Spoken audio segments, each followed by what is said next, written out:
की जय।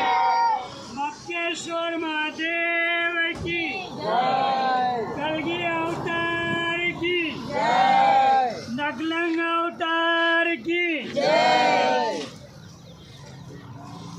हमारा जम्बूद्वीप भारतवर्ष अखंड भारत का जब 20-20 टुकड़ों में बटा हुआ है और हमें धोखाधड़ी के साथ में आज़ादी के नाम जो 2-3 टुकड़ों में बताए गए वो सब बड़ा झूठ और गलत है। 1857 का जो विप्लव गौ हत्या के मुद्दे के साथ में हुआ था, गौ हत्या अभी तक बंद नहीं हुई है और संविधान के नाम जो हमें आज़ादी से वंचित रखा गया है, सही में वास्तव में हम हमारा धर्म भूल चुके हैं और उसमें भी सबसे पहले राजा महाराजा से अंग्रेजों ने उसकी सेना छीनी और आम पब्लिक से 1857 के विप्लव के साथ में हमारे हाथ में से हथियार छीने गए। हम हमारा हिंदू धर्म की रामायण महाभारत या वेद पुराण सब देखे तो उसके अंदर शूरवीरता और पराक्रम की बातें, लड़ाई लड़ने की बातें, युद्ध हुआ है, रण संग्राम हुआ है और जो गीता का ज्ञान है जो कृष्ण ने अर्जुन को गीता कही वो माला घुमाने के लिए नहीं, सिर्फ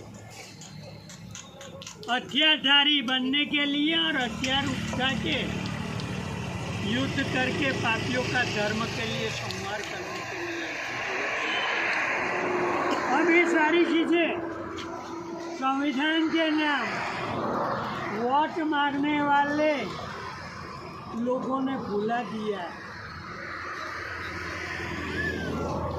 नारी को भी उसका धर्म भुला दिया है। सबसे पहले तो मैं ये कहूँगा कि हमारे सभी देवी देवता के हाथ में हथियार है, आप हथियार भी ना क्यों है। हमारी गुरुकुल परंपरा शिक्षा नीति जो जैन धर्म की उत्पत्ति से पहले हथियार उठाने के लिए थे, मंत्र से हथियार चलाते थे।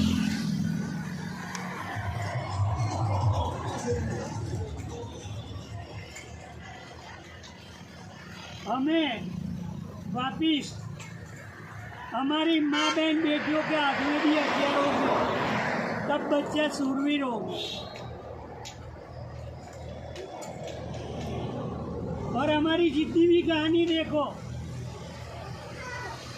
एक राजा को 2 रानी, 4 रानी, 7 रानी, 10 रानी, 16 रानियों से चालू होती है। महाभारत काल में भी देखो, जब पांडु मातृ को लेके आते हैं, द्रौपदी उसका स्वागत करती है, छोटी बहन की तरह रखती है और 5 संतान में से 2 संतान नकुल और सहदेव भी देती है। ऐसे देखो तो अर्जुन जब सुभद्रा जी को लेके आते हैं तो द्रौपदी उसका स्वागत करती है और उसका जो स्वागत किया वो कुंती माता ने किया। मेरी भूल हुई है तो थोड़ा सुधार। तो इसलिए ये सारे हम देखने के बावजूद में भी सरदार वल्लभ भाई पटेल की मना के बावजूद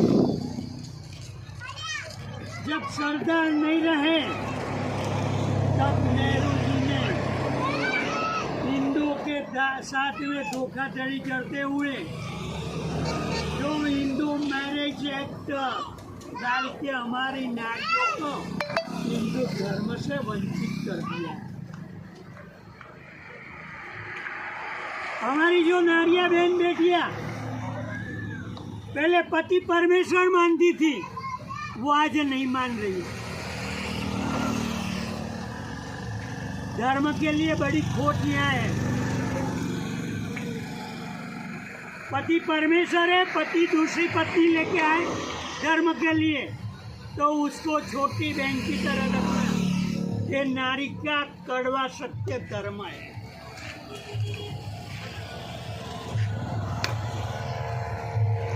और हमारे हिंदू धर्म की जनसंख्या बढ़ाने की भी जरूरत है।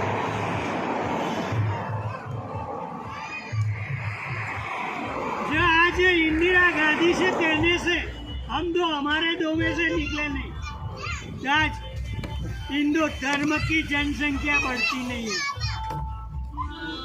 लड़के को लड़कियां नहीं मिल रही है। पहले जहाँ 2-4 लड़कियों के साथ में ब्याह होता था तो आज एक मिलना मुश्किल हो गया है। तो वास्तव में उसके लिए मैरिज एक्ट खत्म करने के लिए आंदोलन करने की जरूरत है। और हमारे सभी युवाओं के साथ में जो छल हुआ है, हम युवा क्रांति की बात करते हैं। जितने भी वीर योद्धा हुए, जितने भी भगवान हुए, जितने भी राजा महाराजा हुए, सबने बाल अवस्था में हथियार उठा के बाकियों का संवाद किया है और राज किया है। ऐसे हमारे युवा पीढ़ी से जरिए ही राज चलाना जरूरी है और उसके लिए भगवा बाल युवा क्रांति जरूरी है। और उसके लिए हम ये भी कहते हैं कि शिवाजी ने 16 साल की उम्र में पहला राज करके भगवा ध्वज के लिए वो मर मिटते रहे। ऐसे महाराणा प्रताप सिंह, जिन्होंने बाल अवस्था से रण संग्राम करते ही रहे। रामदेव पीर देखो,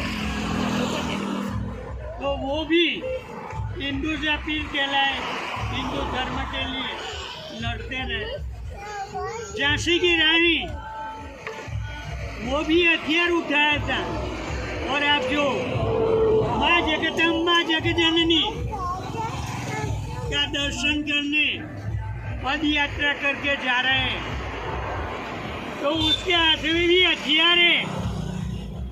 माँ का जो नव दुर्गा का रूप है, वो राक्षसों को संहार करने के लिए हथियार ही उठाए।